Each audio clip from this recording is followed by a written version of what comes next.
Help support Friendo Club by going to patreon.com/Steven Larson or clicking join at youtube.com/Steven Larson. Access to bonus episodes, question threads for the Going In Raw podcast, and entry to our monthly wrestling predictions challenges. Join the Friendo Club today.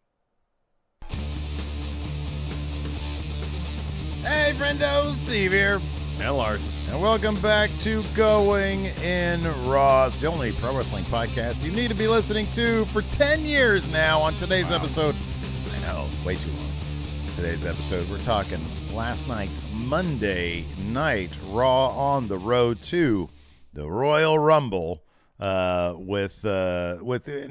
be interesting to talk about. Of course, on the thumbnail, we got this Drew McIntyre versus CM Punk promo that went down last night. Yeah. And so they're shaping some things up, obviously, for the Rumble. But as we all know, what happens at the Rumble, there are reverberations that sort of play out at WrestleMania itself. So I'm kind of curious to get your thoughts on what's going to happen there. Cody Rhodes finished his Shinsuke Nakamura story last night in the main event. That was sort of a foregone conclusion in a way. Well, I'm not sure. I wouldn't necessarily say just because Cody won that he's finished with Nakamura. There is a Royal Rumble match to get through. Yeah. I mean, look, if Shinsuke insists on targeting him for his story, obviously winning the Rumble is one major way that he can help facilitate that. And maybe Shinsuke will be the guy that eliminates him. Speaking of eliminations, Drew McIntyre and CM Punk last night. We're talking about eliminations in the Rumble, eliminating each other. Really good promo, I thought, for a guy that is known, obviously, for his excellence in oratory skills, his speaking skills. CM Punk, I thought Drew McIntyre more than held his own against Phil last night. Given what we saw in that promo, we got to address this really quick. Yes, it's hat day here at WrestleJuice. Larson's got a hat. WrestleJuice. I looked at my hat when I said that. At Going In Raw. This is not my side hustle. Raw WWE and AEW podcast. Come on. It's hat day, and people are pointing that out. I usually wear a hat because my hair is longer and I don't want to do it. I need to cut my hair. It's a mess. Like the bed head, so you're covering up with the hat. It's all good. Yeah. So there you go. Anyways. This is my usual winter hat. So with that being said, given what happened between CM Punk and Drew McIntyre, how do you see this playing out at the Rumble, heading into Chamber, heading into Mania? Because is this going to be CM Punk's first actual feud? Is this going to sort of take the place of Seth Rollins? How do you see all this stuff fitting together? A lot of pieces here, Larson. Well, I definitely see someone from Raw winning the Rumble. Mm-hmm. Yeah, right. There hasn't been a whole lot of stories being told on SmackDown regarding who wins the Rumble. I know there have been people who have said they're going to be in it, Bobby Lashley, others. However, the A story on Raw centers around who's going to win the Rumble, more or less. Is it Cody finishing his story?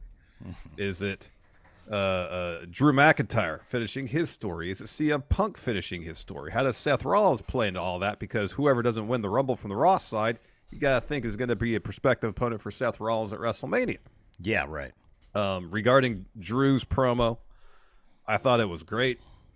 I love that he mentioned the CM Punk stories that have been told numerous times by different people about Punk during his first go around at WWE, referring to himself as the locker room leader. Yeah, Cody told the story on Jericho's podcast about he came into the locker room and told people to pick up trash. Drew said that CM Punk used to walk around saying, as the locker room leader, and then, give advice, orders, however you want to interpret it. I like that. I like that Drew was referencing things that probably actually happened, despite Phil making efforts to deny them. Well, he used the term, and he was using the metaphor of exercising demons. Yes. And it does feel like CM Punk, to a degree, in his first couple promo segments, is trying to exercise a couple of the demons that from his past haunted him in his career. Yes, exactly. The perception that I guess that he is at times difficult to deal with in the locker room. Drew called him, as Maggie mentions here, Drew called him a succubus. Ooh, yeah. No, I thought Drew was great here. It's he addressed the loss to Seth last week. He blamed the loss on Damian Priest trying to cash in. Well, first he goes, I was overzealous. And I like that he's recognizing that, and they're emphasizing that as a story point. Is his 2 title matches against Seth, he lost because of his own mistakes. Mm-hmm. Yeah. He was over anxious to hit Seth with another Claymore in their first effort, lost because of that. He was over anxious to get that pin in his second loss, and that's why he really lost. Yeah, right. He could try to blame Priest all he wants. Well, he's got to find a scapegoat. I mean, that's what we all do. You know, it's like it's easier to lay the blame elsewhere, especially when you see like how accomplished Drew is. He's a mountain of a human being. Oh, here, see him stand next to CM Punk, and here, CM Punk is not a small man. No, he's not. He's like probably 6'2", I think. He's probably 6'2". He's probably around 200 pounds. Mm-hmm, yeah. And Drew McIntyre towers over him. It's a little silly because the idea that Drew should be afraid of anybody doing anything to him is almost comical, but it's the world of pro wrestling. I know. Where the underdog can oftentimes, et cetera, yes. et cetera. Yes. No, that's true. That's true. We talked yesterday on the show about the possibility of, I can't remember who brought it up. Someone did in during the questions about every 10 years at WrestleMania, there's a triple threat match for a title. Mm-hmm. Or 3 people were involved in the title scene. At 10, it was Luger, Brett, and Yokozuna. At 20, it was Benoit, Shawn Michaels, Triple H. Yeah. At 30, it was Bryan, Batista, Orton. Mm-hmm. And so this year, we were speculating about whether it's a triple threat or, some sort of situation like Mania 10 where there's, 2 people contending for the title in different matches. So Seth takes each one on in different parts of the show. Or it could be a triple threat where, right, yeah. where I was making a joke because 10's ridiculous. They shouldn't have done that shit. Yeah, I know. It was ridiculous. Let's make it a triple threat. Where, say, for the sake of conversation, let's say CM Punk wins the Rumble. Yeah. So he has his title match against Seth. There's, Damian Priest keeps talking about how we as a Judgment Day have to take care of Drew McIntyre, even though Rhea's like, no, we don't want to make an enemy out of him. If Priest insists and Drew somehow gets his hands on that briefcase, either he puts himself in the title match, makes it a triple threat, or cashes in afterwards. Mm-hmm. Yeah. Distinct possibility. Mm-hmm. I think of any of the situations that could potentially be a triple threat or involve 3 people, this is probably the strongest one given what we saw last night on Raw between Drew and CM Punk. Mm-hmm. Yeah. As far as Cody, his solid main event against Nakamura, in a lot of respects, you'd think, all right, end of feud. But if they want to keep added adversity and drama to Cody's story about whether he's going to finish his story this year or not, I think it would be advisable to have Nakamura eliminate him from the Rumble. Because then Nakamura says, hey, you may have beat me twice, but you're not finishing your story now. And whether they have another match with the 2 of them or not, regardless, Cody's got to find another way to potentially face Roman at WrestleMania. I feel like that would be the strongest situation for Cody. I really do. I think winning the Rumble, look, you gotta give stories. Look, Cody's story has to have twists and turns, and him just outright winning the Rumble, that ain't it. There's got to be some intrigue here. Going back to the Drew situation, I do think that you got to wonder if now that Triple H, this is his first full WrestleMania all to himself. Mm-hmm.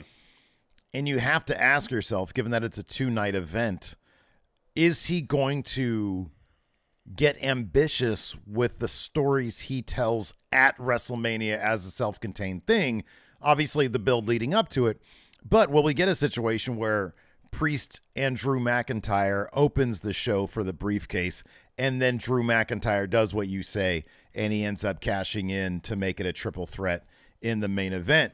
I think that could be incredibly interesting. I just really love that there are all sorts of moving pieces when it comes to Monday Night Raw and in the build. It does seem a little bit more, and the shows are starting to separate themselves even more under Triple H, I feel.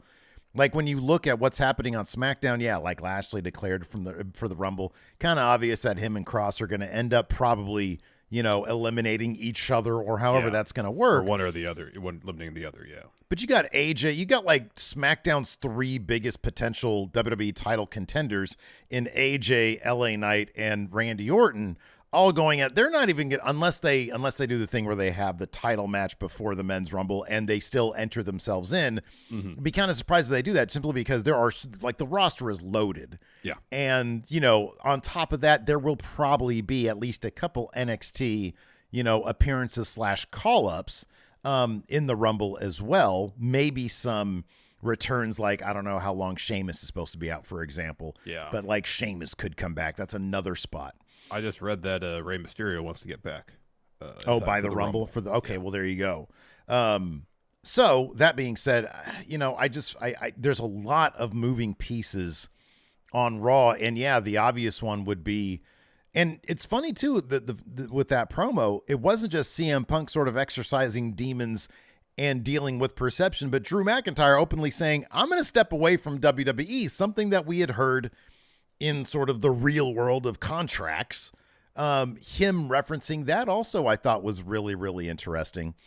But man, it just goes to show just how much Drew McIntyre, A, has grown, and B, when you let people sink into something, sink their teeth into something interesting as a character, everything gets better. Yep. Like his promos are way better now because he's able to sort of really run with what they're doing with him creatively. There's so much conviction behind his words, and that gives them more bite when he's talking to CM Punk, a guy who has got a lot that you can talk about. Drew went there in a lot of different places, and again, this is one of those things where I'd love to know what the creative process is. How much did these guys discuss in advance? Yeah. Because I think all the creative process is interesting, as opposed to, what happened last time. People were shooting on CM Punk and the other company, and it was like, wait, I didn't know you were going to say that. Yeah. Then it just snowballs.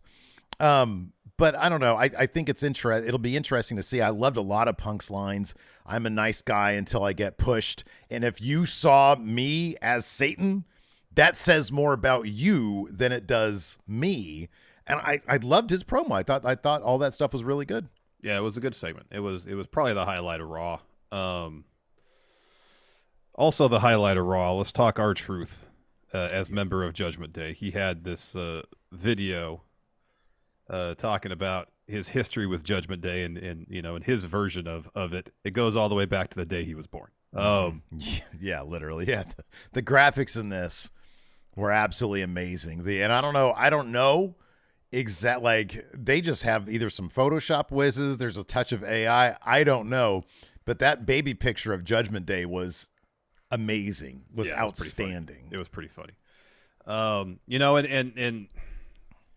when there was a 24/7 title, that was R-Truth's division for the most part, Yeah, sure. and he did some entertaining stuff, but the 24/7 division was never booked like a division that those of us who watch Raw on a regular basis were really supposed to be invested in. There was no consequences there. It was for entertainment sakes only, And I like there's this. It's not like across Judgment Day we gotta get R-Truth out. At least not until last night. Yeah. Damian Priest seemingly literally enjoys R-Truth, and at the very least humors him, because he's like, what is R-Truth going to do? Yeah, right. Yeah. He thinks it's pretty amusing. He thinks that he thought the video was pretty funny. Yeah. He said it was well made or something. Yeah. So, and I'm not sure if this is the road you're going down here, but put the world title on R-Truth. Yes, that's where I'm going. Let's say they don't do that. Oh, bummer. But R-Truth, this Priest Rhea power struggle thing that they're seeing play out is going to come, obviously, to a breaking point. Yeah, it's going to come to a head at some point. And you got to ask yourself, if the idea is Judgment Day is a bunch of baddies and Damian Priest is going to be the man on the outside looking in, it would sort of necessitate a face turn for him. Or at very least, that's a possibility. Given how much people love R-Truth, it seems very possible that this isn't, if this was under Vince McMahon, I'd say, okay, he's a little bit bored with Judgment Day and he's just doing this for shits and giggles, for fun.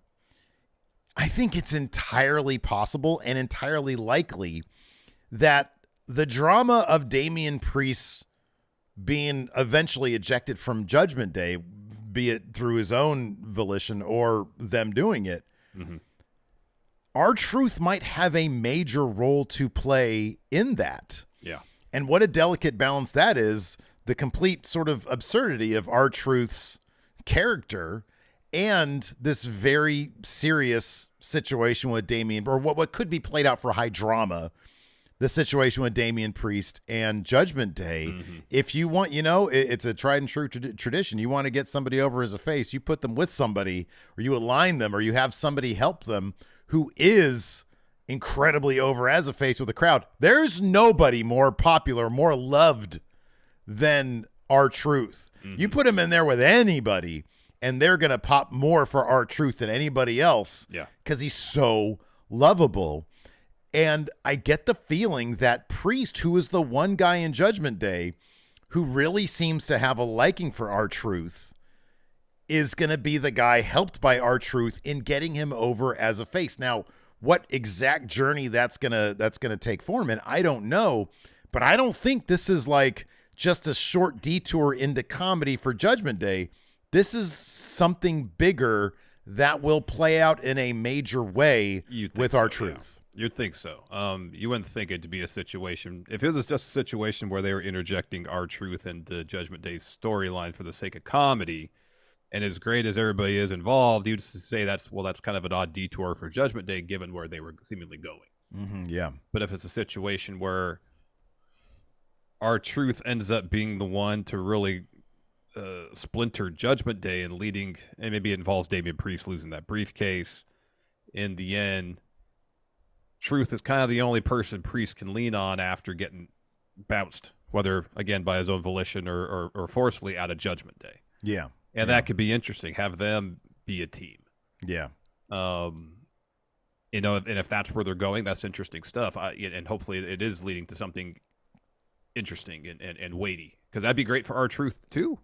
If you look at the one person in Judgment Day that's managed to sort of squirm his way into Judgment Day, JD McDonough, and his relationship with Priest, where JD is like, fuck R-Truth, he's terrible, he's not in Judgment Day, et cetera, based off his own insecurities of all he went through to join Judgment. We all have that memory of Priest holding him up by his neck, and how Priest is okay with Truth.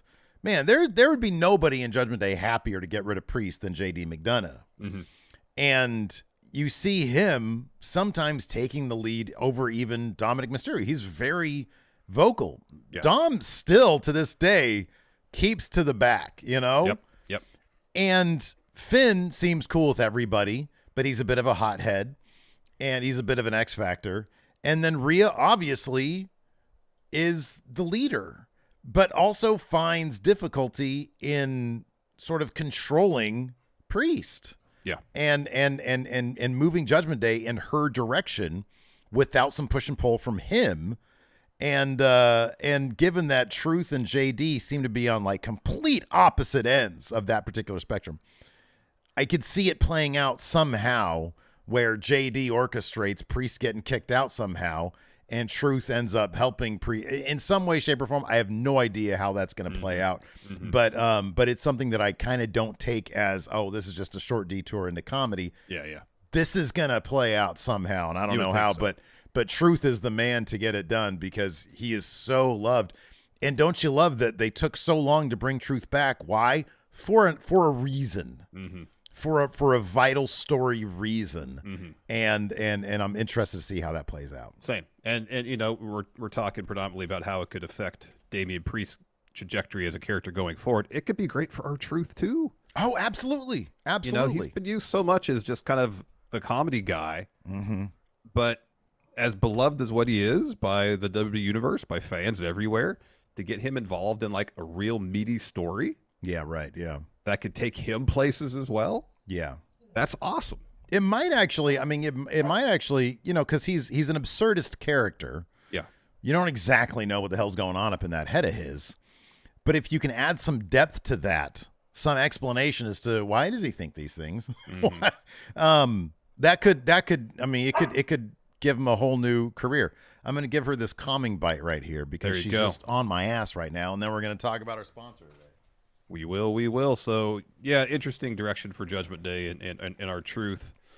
I'm really interested to see where it goes. Let's talk about this real quick before we get to paying the bills. After Kevin Dunn left, we were curious about if we'd see any differences in terms of WWE's presentation. I mean, sure. I wasn't expecting a sea change because, what they've been doing for the last 40 years has worked for them and led to them being the brand name of the world of pro wrestling. That being said, and who knows if this is going to be a continual thing. We did see something a bit different last night where Ciampa was delivering a promo, and rather than doing the unmotivated camera backstage, standing around or being interviewed by Jackie or Kathy Kelly, they did a shot following DIY, walking through the backstage area, walking up to Gorilla, and Ciampa drops his promo while they're walking. It's not like a huge monumental change, but it is something different from the usual formula they've employed, and I hope now that Kevin Dunn is gone, they'll be more interested in exploring different ways to present pro wrestling visually. Yeah. I'd like to see. We've seen, for example, how Triple H treated NXT in the past with things going on in the background, security cam footage. These days, for a while NXT, the newer version on their HBK was using. Like NXT Anonymous to drive some stories. Yeah. Who did that end up being, by the way? Was it Blair Davenport? Did they ever reveal who it was? I don't know. I stopped watching before they did that. Maybe somebody else, I don't know. Even like a month ago, they were still doing the Anonymous stuff, and I don't believe they revealed the identity of Anonymous, but I could be wrong. Okay. But yeah, no, back to your point. No, I'd love to see more, I don't know, just, some added, some new things, And one thing that I really hope they get rid of is the unmotivated camera. In certain situations, it's difficult. We talk about, for example, the Judgment Day backstage stuff. Why would there just be a camera there while they talk? I know that's like the language of pro wrestling as we know it on television. Yeah. But, you and I often talk fondly about how TNA had the sort of fly on the wall camera, the doc style. And I would love to see that, maybe start to be, something that they use. I just think that it's I don't know, it's less stagey, makes more sense. And I do think that it adds a sense of urgency. Definitely. And I think it could be used for, both comedic and dramatic effects. Definitely. Agreed. Anyways, before we get going with our actual Raw recap, this episode of Going in Raw is sponsored by BetterHelp. Larson? What's that, Steve? There's a saying that makes the rounds anytime the calendar turns to a new year. Maybe you've heard it. New year, new you. Oh, yeah. Around this time of year, so many of us focus on how to change ourselves rather than spotlight what we're doing right. And therapy can help you find your strengths so you can ditch those wild resolutions and make changes that actually stick. Yeah, and I've talked about this here on the show a lot about how severe anxiety really disrupted my life in my mid-20s and how therapy helped me learn the tools I needed to better cope with that anxiety. But therapy also helped me to recognize and reinforce what I was doing right, which helped get me back on the path, becoming a happier, healthier, and more productive Larson. And if you're thinking about starting therapy, give BetterHelp a try. BetterHelp is completely online and designed to be convenient, flexible, and suited for your schedule. All you got to do to get started is fill out a brief questionnaire to get matched with a licensed therapist. Then you can switch therapists at any time for no additional charge. So celebrate the progress you've already made. Visit BetterHelp.com/raw today to get 10% off your first month. That's BetterHelp, HELP.com/raw. So Raw kicked off with Cody walking around backstage. He's got Nakamura later in the night. Drew McIntyre comes out, says, I got something to say. Last week's match with Seth was all or nothing for Drew. I didn't want the title. I needed it. And as you can see, I don't have title. I've replayed it over and over in my head. And when I claymored Seth, I was too overzealous. Put his foot on the rope. It cost myself the damn match. He says, maybe Seth and Sammy have been right. Maybe the person holding Drew McIntyre back is Drew McIntyre. If so, I need to get my head screwed on right, step away from WWE for a while. So it's like, oh, a moment of reflection. Maybe he's got it right. Nah. He continues. It wasn't easy to feel this way, but then it occurred to me, it's not true. I didn't lose straight up. Damian Priest tried to cash in. He cost you the match, Drew. Priest, why didn't you wait until after the damn match when I'd won, when I was weary and beaten down? That's when you cash in. You didn't just screw yourself. You screwed me too. Between Priest, Seth, Sammy, Jey Uso, Cody with his political powers, and the return of CM Punk to wide open arms. Actually, let me revisit leaving the company thing. I should leave for 9 years and get a hero's reception when I return. Look in my eyes, what do you see? That new remix always gets me. Yeah, so CM Punk comes to the ring, grabs a mic and says, "We are in Piper country. I'm a little disappointed you didn't wear the kilt. Maybe then these people would like you." Roddy Piper, he was a legend. Piper was known for talking. CM Punk is known for talking. Is Drew McIntyre known for talking? Since I've been back, though, that's all you've done. Might sound weird coming from a guy who might talk too much, but I thought since I heard my name, I'd come out. And if you had anything to say, you could say it to my face while I stand over there. So he goes and lays across the top turnbuckle and listens to Drew McIntyre. Andrade style. So Drew laughs, and he says, "Oh, the floor's mine. First of all, congratulations." He says, "We're just about over a month since you returned, and hey, you're still here." Punk laughs at that. He says, "There's a lot of guys I have a bet with in the back that you're going to self-destruct, crash and burn, and you're costing a lot of guys a lot of money the longer you stay here. I guess my big boy words hurt you. Maybe you're offended. Maybe you and Seth have more in common than you realize. I don't care what you said outside the company. You wanted headlines. You're bitter. You wanted attention because you're not getting enough. I care about what you do to me personally. I'm one of the few guys left here who traveled the world with you for years. I know what you're like. So many things in my life were caused by you." And he mentions a story when he was younger, going through some bad stuff. He lost somebody close to him. And he says, "You're the kind of guy that I would like, a real leader." He says, I needed a leader, not somebody who would just step into a room and say, "I'm the leader." He says, "I needed a leader to tell me it's okay and navigate this place, but you saw me as a threat, and that would never happen." He says, "I tried to talk to Randy Orton about this, but he couldn't help me because he had his own demons. But you're straight edge. You have no demons. You are a demon, a self-serving, narcissistic succubus. I didn't need anybody to help me become a leader. Once I got fired, I stepped up myself, and I became the man I am today. So after being gone for 9 years, I'm your leader now, kid." It's a good line. Yeah. So Punk gets off the top turnbuckle, smirks at Drew, and says, "Called myself a lot of things in life and in my WWE career. A leader was not one of them." I don't know about that. I don't know about that either, because I led by example. Called myself savior, and kid, if you want your hand held, you can pledge yourself to the straight edge society, and we can shave your head, and we can live this clean life.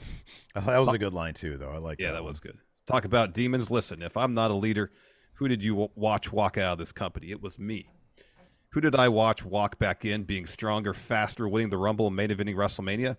You followed my lead on the way out, so I got no problem following you on my way back in. I also got faster, stronger, better. So I'm going to win the Rumble and main event WrestleMania, and you're mad about it just like Seth. As far as being a demon, I'm not a demon. When pushed, I'm Satan himself. If you saw that side of CM Punk, it says way more about you and where you were in your dark places than it does about me. I'm a real nice guy until it's time not to be. It looks like it's getting to be that time. I'm not here to make friends. I'm not here to be liked. I'm here to win the Royal Rumble and main event WrestleMania. And then Drew says, "Well, we've got a little problem then." He says, "See, I've won the Rumble. I've main evented WrestleMania, something you've never done, but that wasn't it for me." He says, if you remember, the world shut down and this place needed someone to step up.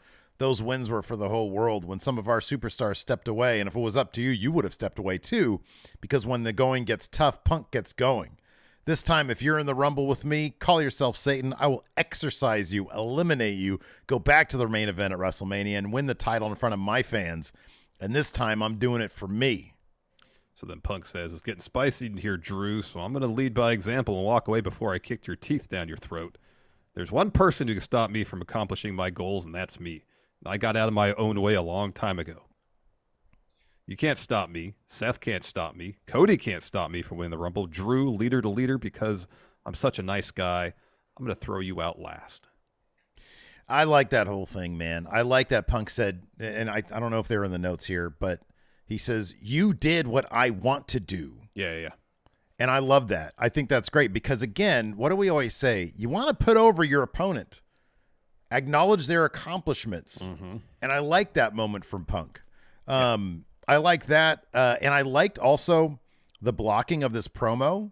And again, it's one of those things where, man, I would love to know what the creative process is here. Because if you remember, Punk starts out laying down on the top rope, and each segment, each back and forth, they get closer and closer and closer until that last bit when he says things are getting spicy. He had stepped right up into Drew's face, which is comical because Drew's like 6'5" or something. Yeah, he's got to go 3-4 inches on CM. But again, that's just wrestling. A smaller guy can beat the bigger guy.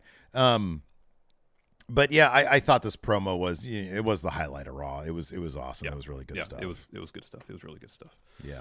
So after that, Judgment Day's music hits because we got Finn Balor versus Tommaso Ciampa. Is the only way. I can never get tired of that your song, pipes man. to sing some DIY theme here a little bit, Steve. We are. They're seen walking backstage. The camera follows him. And Ciampa's dropping a promo as he walks to gorilla position. It's great. So he says, today marks 19 years since my first match. It's a long road for guys like us, heart, perseverance. We have them in spades. When we want something, we fight for it. And what we want are those WWE tag titles. Tonight, Finn isn't about can't lose. Sorry, Finn, tonight isn't about can't lose. It's about must win. You want a 2024 resolution? Here you go. New tag champs, DIY. We are DIY. Someone did on Twitter a side-by-side of this song and Austin Theory's theme, and they're like 85% the same. Really? Oh, man, that's funny. Yeah, it's funny, besides the we are DIY thing, I can't hear it in my head. I don't know how it goes in my head. Count yourself lucky because it's not very good. Same thing with well, that's how I always know it's not good. Before we continue on with this Finn Balor Tommaso Ciampa match, I wanted to bring this up really quick. Not only we're going to talk about our normal like subscribing and liking and Patreon and stuff, but yesterday was a birthday, something very special here going in Raw. It was Lou's birthday yesterday. Happy birthday, Lou! Happy birthday, Lou! Hope you had a good one, man. Yeah. Also, this coming Saturday, we've confirmed we're doing a 12-hour stream. We're going to regret this, but we're doing a 12-hour stream. Better 24.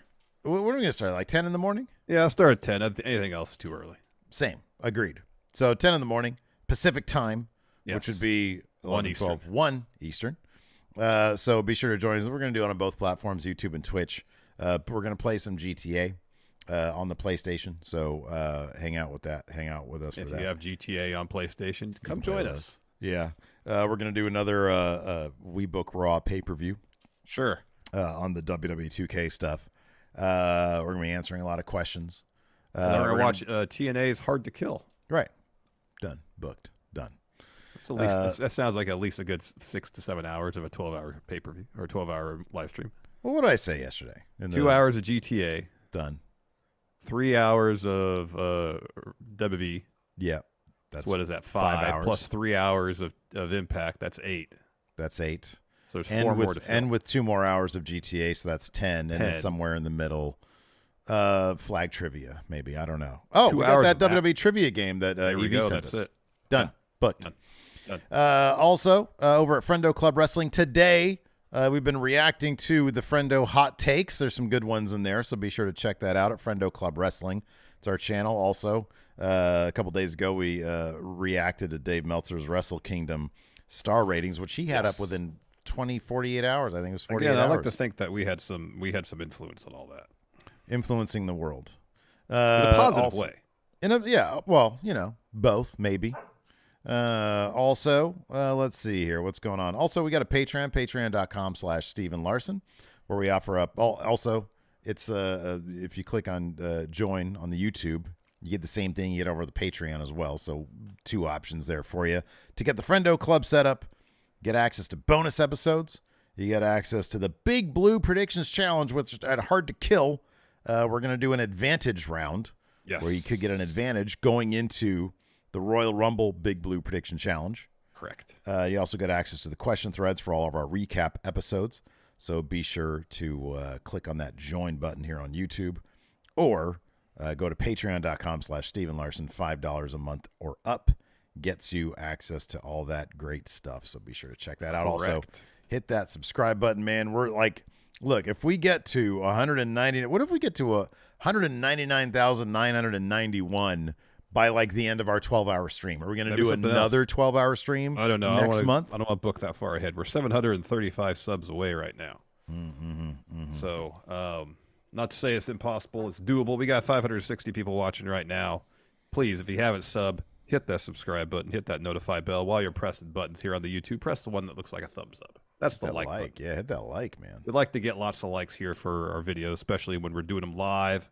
For our audience here right now, we got 557 people watching, but only 119 likes. You know, we like 50%. By my math, that's not close. That's more like a quarter. So if you could, please hit that like button. Get us to about, I don't know, 260 likes. That'd be great. That'd be awesome. Or otherwise, you know, it's new year, new me. I'm trying not to finger wag so much. But you might bring the dog out. I don't know. We had I don't know, Steve. I feel like instead of new year, new me, focus on what you were doing right. And I'll say this. When you finger wag, you're very convincing. Wow. Yeah. Okay. Well, full permission there from Larson to go off on y'all if you don't hit that like button. I mean, just don't do it willy-nilly whenever, you know, it's got to be at the most impactful moments. Okay. That's the point. You got to know when to do it. I see what you did there. You see I'm wearing the Impact shirt. It's this shirt. This shirt it's metaphorical. Look at this. It's symbolic. Because it's starting to fade away. I know. Because it's no longer Impact. Now it's dithering TNA. Away. It's dithering away. I got away. a bear wash of my TNA shirt. That's your favorite shirt, huh? It's very comfortable. So is this one. Yeah. I don't know what brand they use, but man, they're good. We got hats off for TNA Impact for printing their merch on comfortable stuff. Hats off on Hats On Day. John with a super chat. Here, John tries. $10 super chat says, Jinder hot take. He was actually a pretty good champion. He had to work with an acquired taste in strong style Nakamura and always methodical Orton. His reign is overhated, and I'm excited for a Seth match. That's cool. I'm going to say this. Jinder just stops the shows dead now. I was a Jinder appreciator. Yeah. We both were. But, man, he kills it. Like they trot him out there, and he just stops everything dead. And I liked Jinder last night. I couldn't stand it, dude. He was making some good points. He does it in such a boring method, though. Like, there was a period of time when you could tell Jinder was having fun, and I think they got him going out there something where even he's bored with it. That's just my perception. Maybe I'm projecting. That's entirely possible. Could be. I'm so bored with him, though, man. Oh, God. Yeah. I thought he was pretty good last night. Jason here says the best palindrome is race car. Steve, what's the best palindrome? The best one is probably boob. But there was also, I was having this conversation with Mike Omega the other day. There's some other really good ones out there. Oh, yeah? Yeah. Let's see here. There is, hold on. Where was this? Oh, here we go. How about this one? Yo, Banana Boy. All right. It's a good palindrome, isn't it? I mean, it's more of a phrase than a word, but yeah. How about this one? Evade me, Dave. That's good. Here's another one. Now, sir, a war is won. Oh, wow. See, you wouldn't think that, but you think about it, and it's like, yeah, that is a palindrome. It's a palindrome. Also, poop. Yeah, poop is a great one. It's the simplicity. It is. Taco Cat. There That's you a go. good Taco one. Cat. Yeah. That's a good one, too. Yeah. Anyways, Finn Balor versus Tommaso Ciampa was next, and Tommaso Ciampa got the win here. So Finn was John kind of messed up the finish there. Oh, did he? Wait, what happened here? He was a little late on tripping up Finn on that suplex. Oh, okay. All right. So yeah, Finn goes to suplex Ciampa, but John pulls his foot out, and Ciampa lands on him, hooks both legs, and gets a surprise win here. So DIY is going to get these individual wins and lose the tag title match. Seems that's the case, probably.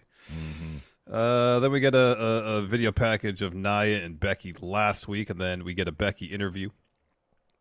Jackie asked Becky how she feels after her loss, and Becky says, before the match, Nia told me to imagine her full force behind the punch. So I did that and thought maybe she would break my orbital socket, bust my nose, put me in the hospital. But she did put her full force in, busted my mouth open, and left me with a loss. But after that, I got up, I walked to the back and declared for the Rumble. Either Nia is getting weaker or I'm getting stronger. No, I don't like her. No, I didn't end her like I wanted to. But she didn't end me either, so maybe this is just the beginning. It's the Alpha and the Omega. The Alpha and the Omega. After that, we had Kofi Kingston taking on Ludwig Kaiser. This match was great. There was urgency. They were hitting hard. This match was a lot of fun. I like that they took a situation that was kind of scary last week. The Giovanni Vinci, seems like he got his bell rung at the least. He got his bell rung, whether he got concussed or not. But Ludwig's kind of at his breaking point, like beside, with Gunther basically checking the shit out of him, saying, I'm going on vacation. You guys need to hold it down, and you got to do a good job of it because you're crap right now.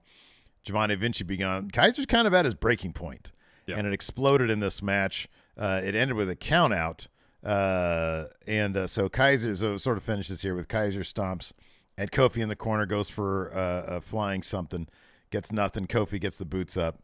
Kofi heads up to the top rope, hits a trust fall onto Kaiser on the floor.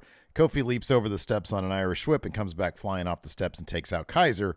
Kofi gets countered into the ring post as Kaiser tries a running uppercut into the barricade. Kofi moves. Both men get countered out. Kofi tries to get back in, but the ref's like, nah, man, sorry, it's a count out. So Kofi hits a suicide dive, unloads on Kaiser. Kaiser hits a thumb to the eye and gouges at his eyes. He was gouging the shit out of Kofi's eyes. Yeah. And so Kofi sends him over the announce table. The officials try to break it up. Kaiser just absolutely annihilates Kofi with an office chair. Throws that big old office chair at Kofi. Kofi's knocked out clean. Kaiser sees, goes back for more. Kaiser sets up Kofi's head on the steps. Cole screams for someone to do something. Kaiser leaves, runs around, drop kicks Kofi's head right into the steps. They play it up like it is the most devastating thing. Yeah, it was great. Jamie Noble's got a head full of steam. He hits a forceful shove on Kaiser. He finally leaves, and the doctor's checking on Kofi as we go to break. Let me get up the technical difficulties for your camera situation here. Yeah, we're trying new things. You got a new camera. Seemingly this one has overheating problems, but you're still with us. He's still with us. I'm still here from the audio perspective, but you're just going to get a picture of smiling Larson for a little bit. Let this thing. It's ironic because you're obviously not smiling right now. No, quite the opposite, in fact. So we're backstage, and Jackie catches up with Ludwig as he's walking, and she's like, "It's like you flipped the switch there. Why?" And Kaiser screams at her, "Why what? Why what? What do you want from me? Kofi had it coming. He's the reason that I'm the only one here. I carry the whole weight of Imperium because Kofi Kingston, he took Vinci's head. So tonight, I took his." It was a great promo from Kaiser. It's like all this time of just eating shit, and it finally just exploded. Yeah, so it was really good. Really good. After that, we have Nia Jax. Michael Cole's in the ring. She comes out for an interview. Cole says, "Last week you shocked the world when you dominated Becky to get the win." I really like Nia's work these days, man. I think it's really strong. Same. She says, "Shocked? Why shocked? I wasn't shocked. I told you I'm a different Nia Jax. I'm more focused. Are you like these people who didn't think I'd break Becky Lynch's face again? It'd be shocking is if I broke your face, Cole. I think everyone would love to see that, but I'm more focused on the Rumble. I'm going to run through 29 women, earn my shot at Mania, and it doesn't matter if you're Rhea or Io." So that brings out Rhea Ripley. She comes out, says, "These people know you like to talk a big game. You're walking around acting like you won the Rumble. But remember last year, I threw you out. Last week, you may have beaten Becky, but the fact is that Becky Lynch isn't Rhea Bloody Ripley. So until you want to actually step to me, stop walking around like you own this division because you don't. Take this as a warning. If you manage to win the Rumble, it's best to keep my name out of your mouth." So Nia says, "Rhea, I give you all the credit. You might be the most dominant champion in our division's history, but don't you forget I put you on your ass when I came back. The only reason I'm not holding that title is because you're scared to face me one-on-one. So at the Rumble, when I squash 29 other women and win, I'm going to choose you. You're going to have no choice but to face me. See you soon, unstoppable champ." And then Nia leaves, and Rhea's like, I don't like that. That was her. Didn't like it. Yep. Then we got Jackie backstage talking to Cody Rhodes. She asked about his match tonight against Nakamura, and he says, "Well, like I said last week, this should be over," and then Nakamura lays him out. And then throws him into a road case until it's all broken up by officials. Later on, the match is made into a street fight. Street fight. That's right. Yeah. Street fight. So then we have Chelsea and Piper in a rematch for the tag titles against Katana Chance and Caden Carter. This is a really fun match.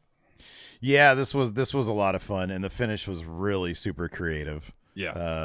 Because it was so let's see, get these notes here because I want to get this right. So Carter hits a kick on Piper, which staggers her a bit. She charges, but Piper hits an Uranagi. Green makes a tag as Piper goes for a Vader bomb as Katana pulls Kaden out. And as she's pulling her out, Kaden sort of pulls Chelsea's legs out from under her. And so she falls in her place in the position to take a Vader bomb. Mm-hmm. Piper's like, sort of preening to the crowd and doesn't notice this switch happen. So she hits a Vader bomb on Chelsea. Katana heads up top with the top rope lung blower. Chance tags in. They hit the keg stand to get the win. So it was a really super creative finish there. It was, and it's going to lead to some good stuff between Piper and Chelsea as well. Mm-hmm. Yeah, I think so. Yeah. It was really good. Really good. And then we see that's when they announced that Cody versus Nakamura is a street fight. And then that's when we get the R-Truth video where he talks his history as a member of Judgment Day. And he says, I remember being born on a cold night, and I told the doctor one day, I'm going to be in Judgment Day. Wouldn't you know, the dream came true. We got a bunch of Photoshops of him and various highlights of Judgment Day's career together. Mm-hmm. And he said the funniest one was when Rhea's at WrestleMania and the fireworks are going off and they green screened his video of him into it, and he's like freaking out over the fireworks. It was great. It was great. So he says, we've been through a lot together. Money in the Bank, Women's Royal Rumble, Judgment Day in your house. Judgment Day is an unbreakable bond. Sure, we may argue from time to time, but now that JD is gone, we're a real family now. Finn, Rhea, Damian, Tom, and Nick Mysterio. Even though I never met Nick, he's still my brother. And then Nick Mysterio is trending on Twitter. Oh, it was great. Finally, I want to send a message to every WWE superstar on behalf of Judgment Day. We're always here for you. If you want to talk, you need a shoulder to cry on. As we always say in the Judgment Day, live, laugh, love. And they did like a graphic of the Judgment Day with live, laugh, love on it. It was so good. Yeah, that shit was funny. Somebody pointed this out. Who was this? Maggie pointed out that Rhea posted a picture of her, Priest, and JD all eating at what looks like an airport lounge. And Truth is at the table behind them, posing for the photo great. Too. Oh, that's so good. What is this? She in a BLT right there? It's like they're eating breakfast. It might be at like a hotel breakfast thing. Yeah. So then after that, we cut to the Judgment Day clubhouse. And JD's upset. He goes, live, laugh, love? We don't even say that. When are we going to stop letting him speak for us? And Priest says, he doesn't speak for us, but I got to say, that was well done. That was pretty good. It's funny. And then Rhea says, when are we going to be done with this R-Truth thing? And Priest says, don't worry. When the time comes, I'll handle R-Truth. And then like the Raw theme starts for like half a second and cuts off. I don't know why. Yeah, that was weird. So then Rhea says, I guess you have your hands full with DIY coming up for your belts. And Finn says, DIY? Those fellas are going to need CPR. They're going to need MRIs. They're going to need EMTs. And the Priest kind of calms him down and says, you want to talk serious? Fine. Why are we talking about how to handle Drew McIntyre? And Rhea's like, we don't need Drew as our enemy. And Priest says, Drew isn't my enemy. He's too much of a joke to be my enemy. Speaking of, do you think it was smart to make an enemy out of Nia Jax? And Rhea says, I'll take care of it. JD, you need to take care of the Miz tonight. And JD says he won't know him. So he and Dom walk off as Miz's music hits because that match is next. Mm-hmm. And that was the Miz versus JD McDonough. It's good to see the Miz so over with the crowd. Yeah. And it helps his case that he kept on doing. It was like the Mizdow thing. He kept on pointing at Truth to get the big pop, and then he'd point at Judgment Day and he'd get boo, and then he'd point at himself and he'd get a big pop back to Truth. Yeah. So yeah, this was funny stuff. And again, it's sort of, Truth is out there trying to hug up a little bit on Dom, and Dom freaks out on him. And Truth, JD yelling at Truth, and Truth's like, I'm cheering for you, man. What are you doing? Yeah. So, yeah, it was all really funny stuff. The finish saw the Miz wraps up JD's ankle on the rope, stomps it, then goes to attack the leg, trips him up, goes for a figure four, locks it in. JD lays down as Miz gets a 2 count. JD crawls and scrambles to get to the bottom rope, breaks it up. JD guillotines Miz as Dom checks on JD. Miz drop kicks JD into Dom at ringside, then rolls him in and hits a skull-crushing finale to get the win. And then backstage, Judgment Day's furious. Rhea says she's going to go talk to Pierce as Finn and Priest are sort of confused. And Seth is walking backstage. We're going to get that segment next. Yeah, he has promo next. Yeah. So he comes to the ring and says, Portland, Oregon, welcome to Monday Night Raw. Yeah. Yeah. He does his revolutionary, visionary deal. He says, Rip City, you've done it again. Portland, we're in the home stretch now with the Royal Rumble in just a few weeks. After that, we're on the road to WrestleMania now. My WrestleMania track record, pretty good. Had cash in, won a few titles, but there is one thing I've never done at WrestleMania. Never taken a world title into WrestleMania. Never been the headline or the marquee, but that changes this year. This is the year of Seth freaking Rollins. I've worked too hard. I've worked too long. I took a title that a year ago didn't exist, and I turned it to the most important prize in this industry. I did it the way I said I was going to do it. I was going to be a fighting champion, a workhorse champion. But Portland, the work is not done. So I've got one little question. Who am I going to beat on the grandest stage in the mall? That roster is loaded from top to bottom. They start chanting CM Punk. And he goes, oh, in his dreams, he wishes he could take me in. Yeah. So that brings out Jinder Mahal. He talks a lot. This segment was just so long. So anyway, so he says, of course you're out here singing your praises. He says, how was it within 5 minutes last week? I was more of a visionary than you've been in the last 5 years. You've called yourself. Seth looks legit confused about that. He's like, what are you talking about? So Jinder goes on about how Portland's a degenerate city. He says, you're the world heavyweight champion, the man with the platform, yet you instill no change. You speak no truth. You pride yourself as a workhorse champion who provides opportunities, except for decorated veterans and a deserving former WWE champion. It just goes on. And Seth says, Jinder, he says, you're right. We've been overlooking you, but that wasn't an accident. We did it on purpose. We tried to forget you until last week when you showed up and The Rock put your balls in a vice.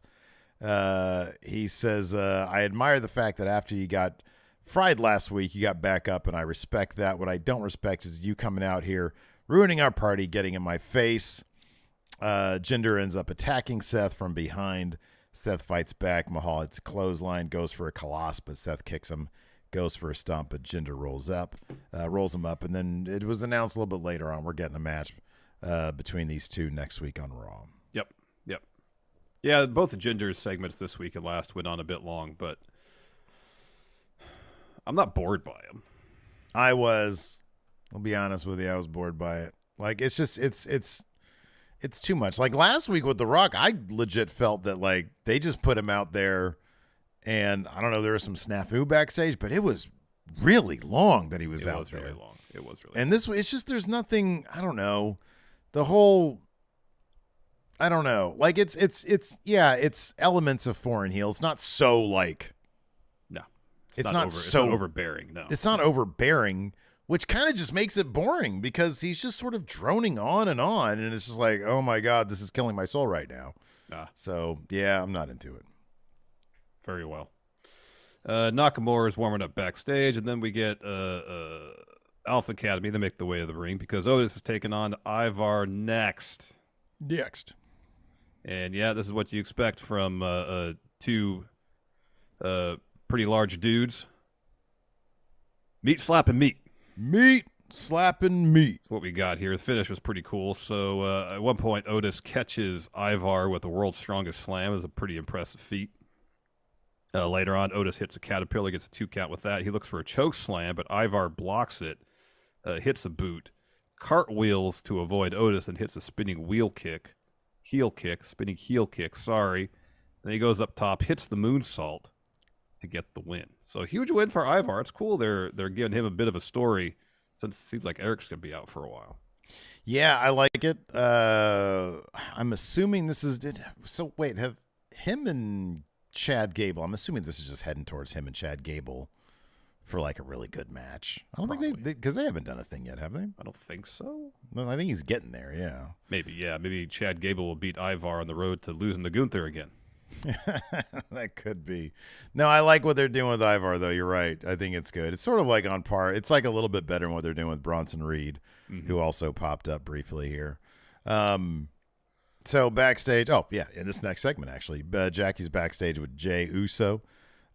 She's like, so, going into the new year on your own. He says, I got a resolution.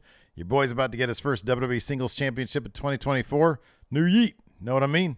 And he says, I'm getting it this year. So Bronson Reed walks up and says, Jey Uso, Jimmy's little brother. He says, you're not the only one with plans to become a champion in 2024. My advice, Uso, don't get in the way. And Jay is like put off by that. He's like, you interrupted my interview, man. Yep. Then we get a Nakamura and Cody video package hyping up their main event, which happens next. Street fight. No one wearing jeans, though. No, they also announced that Awesome Truth is facing Finn and Priest next week, so there might be some, who knows what's going to go on storyline-wise there. Yeah, it's true. True. Very true.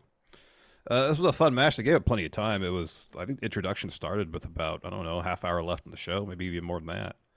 I love that Cody inadvertently, I should say, with the quotation marks, got some poor sap ringside blasted with the mist. Yeah. That's Ottman's kid. That's right. Yeah. Wasn't Ottman Shockmaster? Yes. Was he? Or is it Tenta?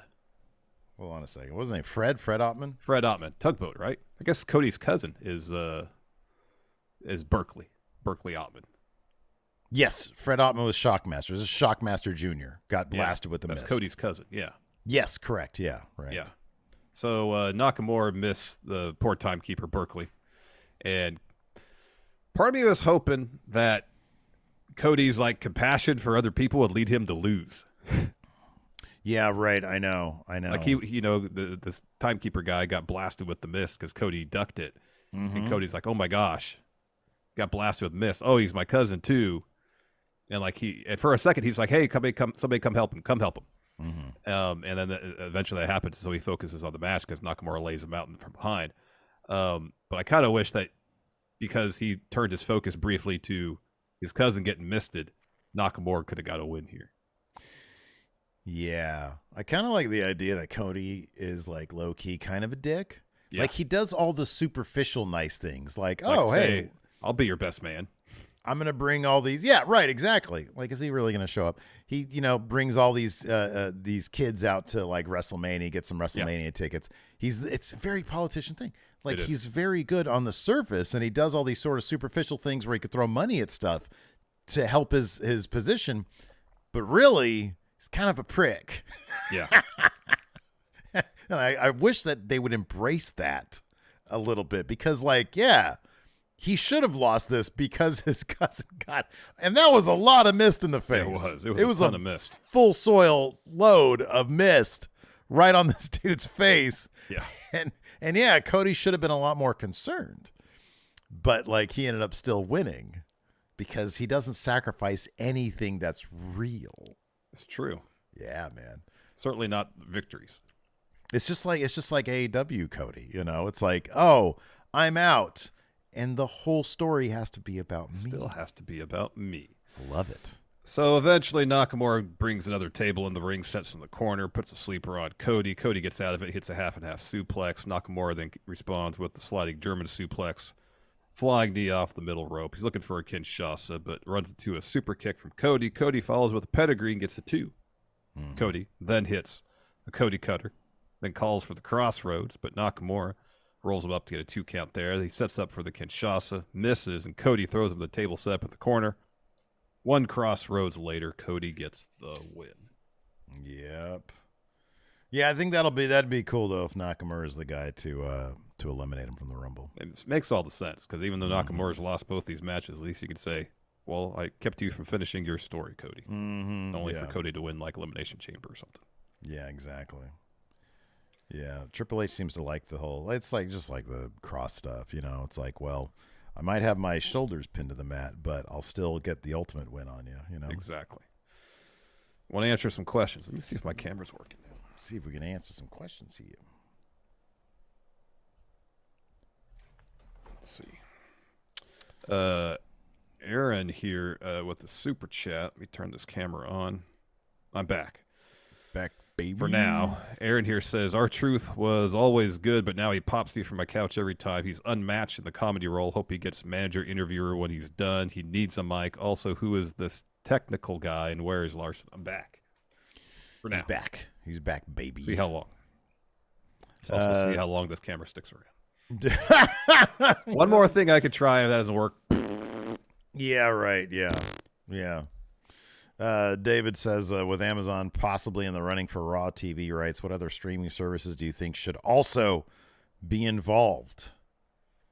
For me, it's just Amazon because like none of the other streaming services. Like, I think does Hulu do live shit? I don't believe so. Yeah, I don't think they do either. I mean, from WWE's perspective, I don't know if there's even another streaming service that you would entertain because they don't have the reach that Amazon does. Amazon is like basically Amazon Prime is like in basically every household. Yeah, right. Yeah. I mean, it's in 170 million Amazon subscribers. That's 300 plus million Americans. So that's like 1 in every 2 Americans has Amazon Prime. Mm-hmm. Yeah. So if the dollar amount's right and it seems like the setup's good, that'd be a hard deal to pass up. Yeah. So Humble and Bearded Bronco say Hulu has live TV. I thought they did. All right. So I didn't really watch much on Hulu, so.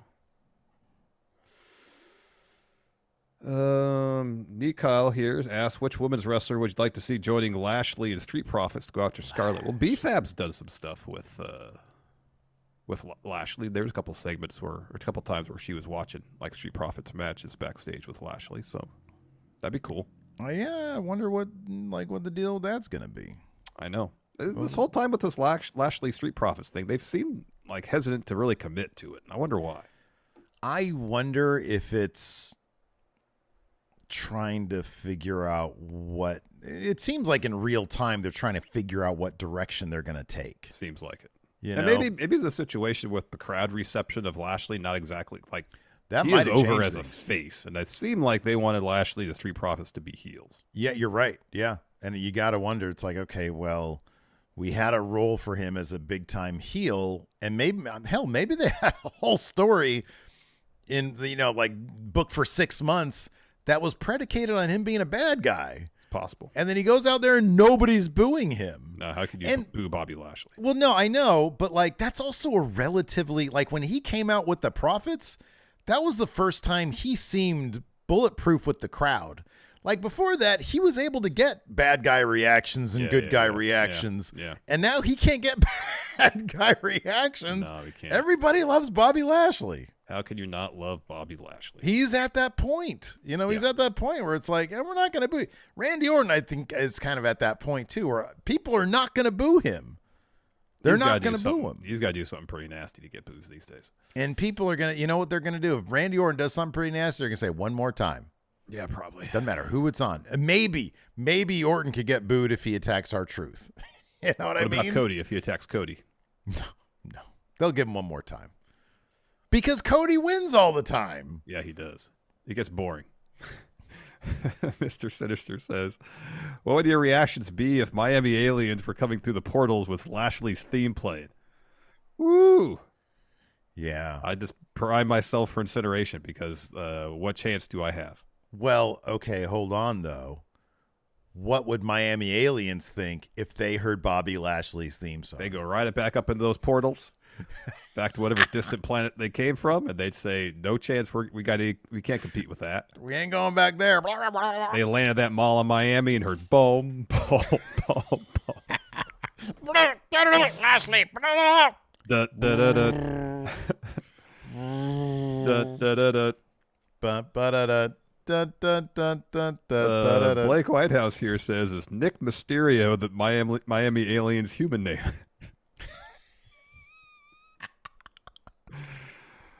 Oh, those damn Miami aliens. I mean, if the aliens came to party, they went to the right place. I guess so. Well, they went to a mall instead of South Beach, though. Maybe they, they're in the vicinity. Maybe, they're in the vicinity. I don't know how far Mall is from South Beach. I don't know either. No.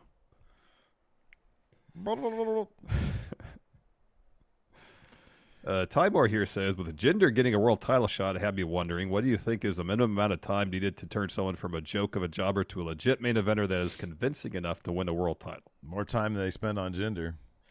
Yeah, it can't be immediate. You can't just do that, no. 8 months minimum.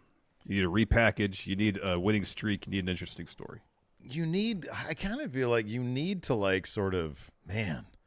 you need to show us that story too. We need to know why all of a sudden they're doing well, Yeah.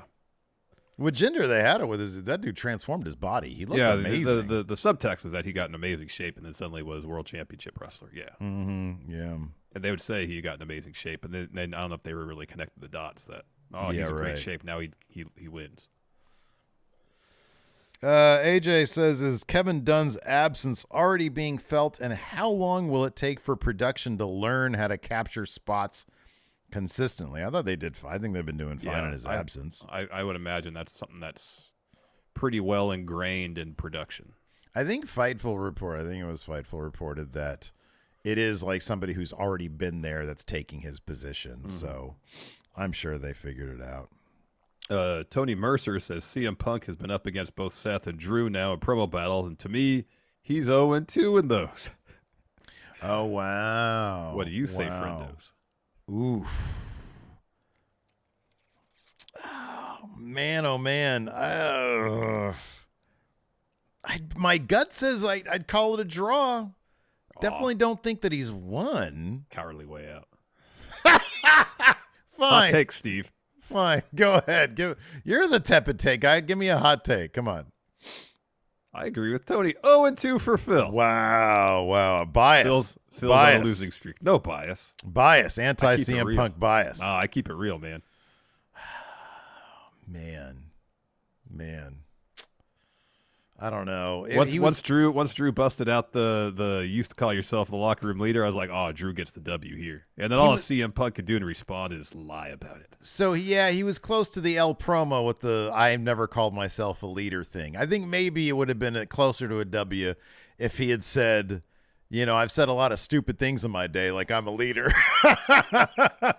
Said something like, I made a lot of mistakes. I was searching for respect instead of realizing that respect is earned. Yeah, right. Yeah. And then he could pivot to something in terms of how that affects Drew. And I thought that'd have been stronger to be like, no, I call myself a lot of things, but I've never called myself a leader. I'm like, liar. So 2 L promos for CM Punk. I would say but Drew McIntyre, Big Riz energy confirmed. Oh, absolutely. Yeah, dude's got nothing but Big Riz energy, doesn't he? Massive. Here's the thing. I think Drew, his win over Punk was more substantial than Seth's. Seth is like, oh, I just don't like you. All right, fine. But actually calling Punk out with the leader stuff, I thought that was a huge dub for Drew. They are making him eat. Phil's eating a lot of shit, though, isn't he? He is. Between what Seth said about him and what Drew said about him, he's eating a lot of shit. He is. Hard to get over Drew's Big Riz energy, man. I don't know how anybody can. I mean, I guess to a degree, Phil gets a bit of a win because he just didn't stand there in awe of it, which is what I would have done. Well, here's my thing: like there were some nasty words being thrown, and he didn't get cry face. Yeah, he just takes it and he dishes it back out. I thought, that's why I'm saying I think it's kind of a draw. Don't think it's an L. Come on, talk about tepid takes. Let's see here. Samuel Raja says, do you guys think it's possible that Jey Uso is the one who dethrones Gunther? I think it's a great name. It's possible. I think it's a great name. It's a possibility. Alex Foster here asks, if Roman is retaining the title, how would you guys feel about the other world title, the women's title, main eventing Mania? Roman would still have his match, just not to close. Here, if Roman doesn't lose to Cody, that means he's taking on The Rock, and that is going to main event night 2. Roman is going to main event night 2 no matter what. Yes. Title on the line, no title on the line. The Rock is his opponent. Jinder is his opponent. Roman Reigns is going to main event night 2. That's how it works. Yeah. We're in the Roman era. He should main event night 2. The only question is what main event night 1? Is it the World Heavyweight Championship or is it probably Rhea versus Becky Lynch? Yeah, right, exactly. Yeah. That's the question. What main event night night 2? 1? Night Jinder, 2 is Roman. Miami Alien, doesn't matter of course who. It's Miami Alien. Roman against Miami Alien. How does that not main event night 2? How does that not main event night 2? Have our first ever Miami Mall match. Roman Right, exactly. versus Miami Aliens. Yeah. That would main event night 2. Absolutely. Yeah. Anything else is less than. I'm sorry. Oh, great question here from Luis. If you're a wrestling weapon, what weapon would you be? Oh, man. Man.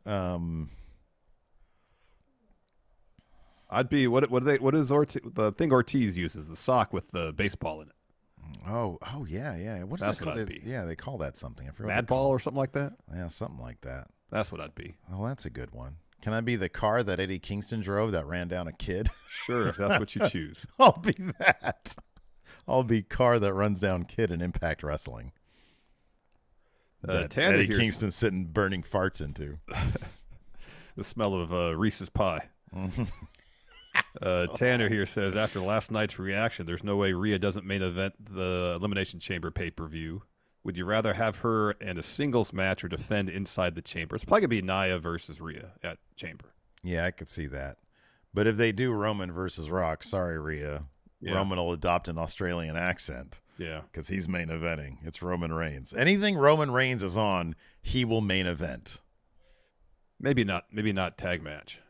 If he's on like a 6-man tag with Solo and Jimmy. They did that already. I know they have. Yeah, that was the main event. I know it was. Let me finish. But this is in Australia, and they think Rhea main eventing is more of a draw in Australia. That will main event. Maybe. He could be in a Rumble. He could be in a. No matter what it is. He's going to main event. Diehard Homer says Roman didn't main event Backlash. What was that? That was Cody and Brock, I think. It was a Bad Bunny match. That didn't main event. Bad Bunny match didn't main event? Nope. There's 2 matches on after that one. What was the Roman match on that? It was a tag match. Was that the Tribal Chief Warfare thing? No. What was that match? That wasn't Roman and Solo versus the Usos? No, I don't think so. Oh, it wasn't that one. I don't remember what it was. I'll look it up. Backlash. Hold on. Dabba-da-dabba-da-E. Here we go. Backlash. Events. Backlash. It was Solo, Jay. Roman wasn't even in that match. It was Solo, Jay, and Jimmy. There's no Roman in that match. Bloodline. Solo, Jay, and Jimmy. No Roman. Roman wasn't even there. Yeah, Roman wasn't in that match. If he was, he would have main evented. Maybe. Definitely. Although I would say in hindsight, Bad Bunny versus Damian Priest should have 1,000% main evented Backlash. I think we even said that back then. Yeah. After that match, like, how was that not the main event? Yeah, that's what we said. Yeah. There's 2 matches on afterwards. Yeah. That should have main evented. But if Roman Reigns is there, he would have main evented. All right. Do you have any more questions? Austin Zentmeyer says the thing. I don't know who said the one that you just did about the Punk, but Austin here says Austin's 0 for 2 in promo battles, right? Drew made him look bad and Seth owned him, and both his responses were weak. Wow. Maybe. And then we got this one here. What is this? Second Place Nation says, pushing a thought that Ed Gamble of Wrestle Club had. Whenever Priest tries the cash in, Finn Balor or whoever interrupts him with the real Money in the Bank briefcase. To resolve no. Stop there. I don't want to do that real Money in the Bank briefcase. Oh, you don't want the switcheroo to happen. They did the contract switch. Yeah. They showed the contract switch like on digital or something like that, where they took the contract out of one and they put it in the other. Yeah. If they did something like that, that would be the jump in the shark type shit right there, man. Steve would be disappointed. I don't like it. Where are we at in the like situation here? Is Steve going to have to start wagging the finger? I hope not. Oh, we got 219. We got 600 people watching. We're a bit short of 50%. Steve, the floor is yours. Oh, God. They say new year, new you. Clearly with these friendos, it's new year, same old shit, right? Because now I got to deal with looking like an asshole at, what is this, 33.3333%? A third? A third, people. A third. Where's that 50%? Where's that have? We're on the screen. We're on your screen right now giving you quality entertainment. Free gratis. If you're watching on premium, you don't even have to watch ads. So hit that like button. Why wouldn't you? You see us. We're old. We need the validation. we find ourselves more and more irrelevant in this world because of our age is No Country for Old Men, Larson. It's not just a movie, it's the truth. We need your likes. They're the lifeblood. It's the thing keeping us relevant, happy. Yes. I had a snort right there. All right, that got us about, 20 more. I have no cartilage in my knees, Larson. It's horrifying. I looked this up last night because every time I stand up, there's many explosions. Yeah. Audible. Yeah. You know, like 5 years ago at office when I would climb stairs and it would just. Yeah. It was horrible. Yeah. Hit that like button to replace the cartilage in my knees. Yeah. Steve's not ready for a knee replacement, but he is ready for likes. Oh, man. Yeah. Anyways, my goodness gracious. There, we got about 30 more, 40 more, 40 more. All right, good. Maggie says, wow, Steve. I don't know what she's saying wow to. The lack of cartilage in my knees? There could be a lot. There could be a lot. Oh, God, it was horrible. That's my right knee these days. My left knee's fine. It's my right knee. I'll be honest with you. I feel okay. Like my knees don't hurt. They don't ache, surprisingly. They used to when we played basketball last year. Yeah. They did. But yeah. I got no cartilage there. I don't think I need replacement or anything like that. Well, not yet. I seem some like point. I don't know. At some point that'll happen. The knees, the hips, everything. Anyways, that's gonna do it for the show. Where are we on likes now? 262 says here. Oh, but we dropped also a bunch of viewers, so we're closer to 50% by that measure, I guess. That's another way to accomplish 50%. People leave. Oh, no. Maggie says, my left knee does a little pop sound when I go upstairs at gym. I'm only 34. It's going to get worse.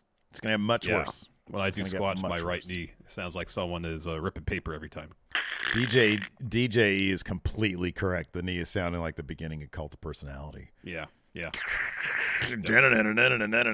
Anyways, that's going to do it for the show today. Thanks, everybody, for tuning in. We appreciate it. Till next time. We'll see you around. Goodbye. Wow.